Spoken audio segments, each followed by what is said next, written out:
All right, guys, this is Josh. I'm John. And we're here with 7 City Sports right here at Dowdy Ficklen Stadium. We're wrapping up Media Day, and we're going to show you a couple of clips from the interviews that we were able to do. John, what are you looking forward to this season most? Man, this season I cannot wait. I feel like this is the year of the Pirates. They took a big step last year making bowl eligibility. I think the big thing for this year is to make sure we win those games that we lost to in the last few minutes. I'm thinking of like the UCF game, the Houston game. Just putting a win on those kind of games would really propel this program in a major way.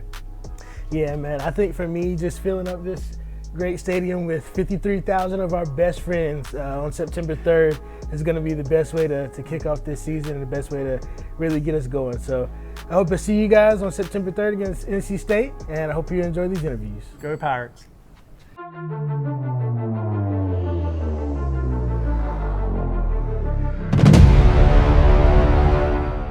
We're here with Coach Foster, Josh and John back with 7 City Stop Talk. Hey, Coach, last year a big improvement in the running game, man. What can you attribute to that? Well, I can say, the biggest deal is that, the young men bought into it. But first, I want to give thanks to Coach Shank and his boys up front. They did a really good job, opened up some holes for, Raji and Keaton last year. And Raji and Keaton did a great job of, breaking tackles. Once again, that's something we harp on and got to continue to get better at. But I think, they contribute to a lot of long runs on top of Keaton's speed. Keaton has the speed. Rajay seems like he's just the muscle. Is that how it goes in the film room when they look at it? Yeah. They kind of see. They do a great job of complimenting each other. But Rajay has really trimmed his body down, took care of his body this offseason, which allowed him to be a little bit more quick and faster, which is going to help him also. Last year, the running backs got involved in the passing game a little bit more from previous years. Do you see that happening again this year? Yes, absolutely. Them guys, they do a great job catching the ball at the backfield, and, there's always a threat to do that, so which makes offense even more explosive. As the coach of the running back corps, what does it feel like when you see them laying the blocks for the quarterback and opening up for him to have a stronger pocket? Which I tell them, that's important. To me, the two things you always got to do come into a game: protect the ball and protect the quarterback. And they did a really good job of buying into that last year. And that ball protection last year was a lot better in years past. What have y'all done this year to help keep the fumbles down? Well, I just think with our head coach, Coach Houston, he believes in that, and we harp on that. And I just think it's just the emphasis on it on every drill in practice, not just the individual drills, but every team segment, pass scale, things like that. So I just think the emphasis on ball security, I think, has really helped.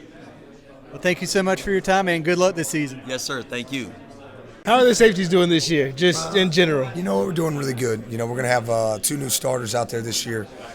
We do have a lot of guys that have started games, but we got 4 guys, Jairo Wilson and Sean Dorso, that started last year for us. Tegan Wilkes started last year for us. Julius Wood did not start for us last year, but he'll start some games for us. We really got 4 guys at that position that we feel very, very good about. So we're excited and ready to roll.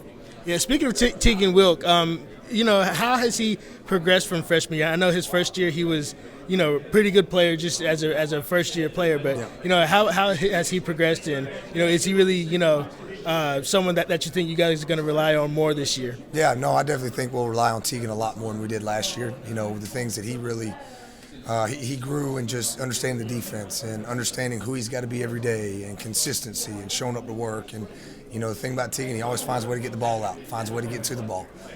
He did that more, this offseason than he even did last year. So really, really excited about him. I think he's going to play a big role in that room, and I'm excited to see him play.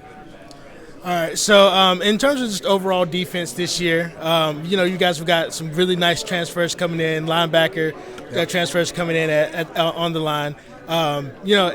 I said this last year, I feel like that makes the back end a little bit easier to coach, because you guys can play a little bit more loose when you got the ball coming out quicker. So have you guys been kind of working on that during practice, and has that been affecting the quarterbacks here so far this year? Yeah, absolutely. So I tell the D-line all the time, the best pass coverage in the world is pass rush. Right. And, between Jeremy Lewis and I tell you one that came out, JR's done a great job, and we got guys that are getting to the quarterback, interiorly, Elijah, those guys are really getting after it. So we're excited about that. You know, when you talk about speed at linebacker, as much as we blitz, you know, that's important. Guys that can win one-on-one battles with running backs and offensive tackles and everybody else. So it helps us a lot. You know, I got to go back and look at the board, but we had about 2 times more interceptions, you know, in fall camp as we did last year. So we're pretty excited about it, and a lot of that has to do with the pass rush and the pressure from those guys.